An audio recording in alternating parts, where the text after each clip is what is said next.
If you're interested in mastering your emotions, welcome back to my series answering the most frequently asked questions about healthy emotions. Today, we're going to dive into question number 7. Why do I rely on others' opinions instead of trusting myself? As always, if you're someone who wants to keep up with this series, I'd really appreciate it if you like this video and subscribed. That way, you'll get notified whenever new videos are uploaded so you can continue building emotional awareness and resilience with each episode. For years, I second guessed myself constantly, thinking that I needed other people's approval to feel confident or make the right choice.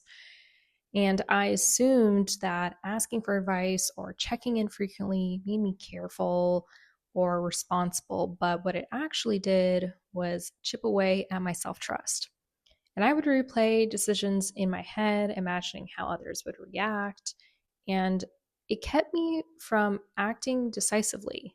And over time, I realized that leaning on others had become a safety mechanism, a way to avoid feeling uncertain or making mistakes alone. I wasn't weak or incapable. It was just my nervous system had learned to look outside myself for reassurance. And understanding this changed how I made decisions, how I listened to myself, and how I navigate life. And by recognizing the difference between your instincts and outside influence is subtle but incredibly freeing. Relying on others' opinions might feel safe or even smart at first, but over time, it can quietly take away your ability to trust yourself. And the more that you defer, the less confident that you feel in your own judgment. And decisions start to feel like a constant negotiation instead of a choice you can make with certainty. You may feel anxious when no one else is around to approve or weigh in, and that anxiety can affect relationships or opportunities. Answering this question matters because your clarity, confidence, and ability to act in alignment with your own priorities depend on reconnecting with your inner voice. And learning to trust yourself reshapes how you make decisions, how you handle uncertainty, and how independent and grounded you feel in life. And it allows you to act from alignment rather than hesitation, creating confidence that isn't dependent on external validation. So, why do you rely on others' opinions instead of trusting yourself? Well, often it comes down to fear of making a mistake, fear of being judged, fear that your choice will lead to failure. And your nervous system interprets uncertainty as danger, and seeking input from others feels like a safety net. Relying on someone else temporarily reduces the anxiety of decision making, but it comes at a cost. The more that you seek guidance externally, the less that you hear your own instincts. You may notice yourself constantly checking, comparing, or imagining how others would respond before committing to a choice. And this reliance can slowly erode confidence and make it harder to feel grounded in your own judgment. And you might find yourself replaying conversations in your head, imagining worst case scenarios before taking action. Fear can make even small decisions feel overwhelming, as if a wrong step would have catastrophic consequences. You may delay taking action, waiting for confirmation or reassurance that might not ever come.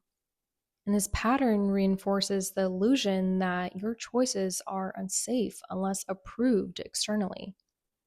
And your intuition starts to feel muted, like a voice you can no longer trust. And each time that you defer, the nervous system strengthens the pattern, making it increasingly automatic to rely on others rather than yourself. Another reason is the desire for validation. And at some point, you learned that approval equals safety, acceptance, or love. And this creates a habit where your nervous system expects reassurance before taking action. And over time, seeking approval becomes automatic. You might notice yourself asking for input even when you know the answer internally. And the danger here is subtle. You might start believing that your preferences or instincts are unreliable or wrong. And as a result, you defer to others instead of trusting the inner voice that actually knows what's best for you. And you might feel anxious when your choices don't get immediate feedback or affirmations from others. Validation becomes addictive because it temporarily reduces the internal tension or uncertainty. And even after making a decision independently, you might replay it in your mind, imagining how others will perceive it. And this habit creates a subtle dependency where external opinions start shaping your sense of self worth. You may struggle to differentiate your authentic desires from the expectations you've internalized from others. And when that happens, you can feel disconnected from what you truly want, even while doing what seems right externally. This keeps your choices tethered to others' expectations rather than your own priorities. And mistakes feel like threats because your nervous system interprets uncertainty as danger. You may overanalyze decisions endlessly, imagining potential consequences rather than just trusting your judgment. And small errors become magnified in your mind, reinforcing the need to rely on someone else's opinion. This fear of making mistakes can make taking any action feel paralyzing or overwhelming. But learning to tolerate imperfection is crucial to reclaiming confidence in your own instincts. And every time that you make a choice without seeking reassurance, you strengthen your resilience and prove to yourself that you are capable. Another reason people rely on others' opinions is the habit of measuring success externally. And so, from a young age, many of us are conditioned to look for feedback, praise, or recognition as markers of whether we're doing it right. And this creates a subtle habit where internal signals, your curiosity, preferences, or your gut feelings start to feel secondary or even unreliable. You might notice that even when you have clarity, you pause asking yourself, will this be approved? Or will others think this is smart? And that constant external checkpoint can make choices feel like performances rather than authentic decisions. And this habit not only slows action, but also disconnects you from your inner guidance. Reclaiming trust means shifting your focus from external validation to internal alignment, noticing the quiet cues from your own instincts instead of waiting for applause or agreement.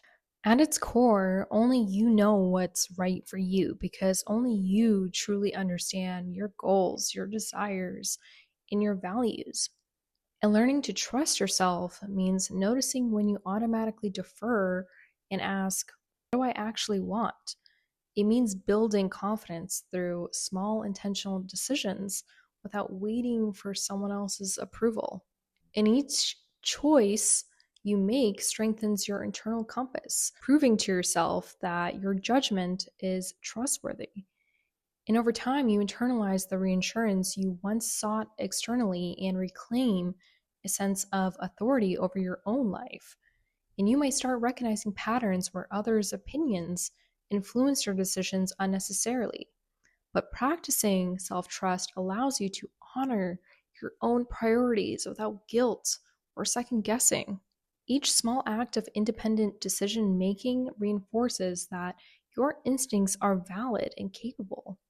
And you'll notice the inner tension and anxiety decrease as your confidence grows. Trusting yourself begins to feel less like a leap and more like a natural, reliable way to navigate life. And it also creates a sense of calm because you no longer feel like your safety or success depends on someone else's approval. And the shift begins with awareness and action. So start by observing the moment when you instinctively seek others' input and ask yourself whether it's curiosity or a fear based habit. Practice making small choices independently and notice how it feels to follow your own instincts. And each time that you act without outside validation, your nervous system learns that you are capable, mistakes are survivable, and your intuition is reliable. Trusting yourself becomes natural, empowering, and freeing, replacing doubt with clarity and certainty in your own judgment. You may find that external opinions become less urgent or necessary over time. Your nervous system begins to associate self guided choices with competence, not risk, and eventually your ability to act with clarity and confidence strengthens your emotional freedom and independence. To support you in building emotional awareness, I've created a free resource called the Emotional Breakthrough Guide, and I'd love to share it with you today. Inside the Emotional Breakthrough Guide, you'll find step by step exercises that help you notice your personal triggers, reflect on emotional patterns behind them, and begin responding in healthier ways. These exercises are designed to fit into your everyday life, so you can start building emotional awareness and control immediately. You can get your free Emotional Breakthrough Guide right now. To do that, you want to click the link in the description below and sign up. And then once you do, you'll receive instant access to the guide so you can begin using it immediately. You can move through it at your own pace and start noticing small but meaningful changes in how we cope emotionally. If this video helped you, I'd really appreciate it if you liked this video, subscribed, and turned on your notifications. That way, you'll be notified of the next video in this 23-part series on healthy emotions, where we continue building the awareness and skills you need for long-term emotional health. I'll see you in the next video. Bye for now.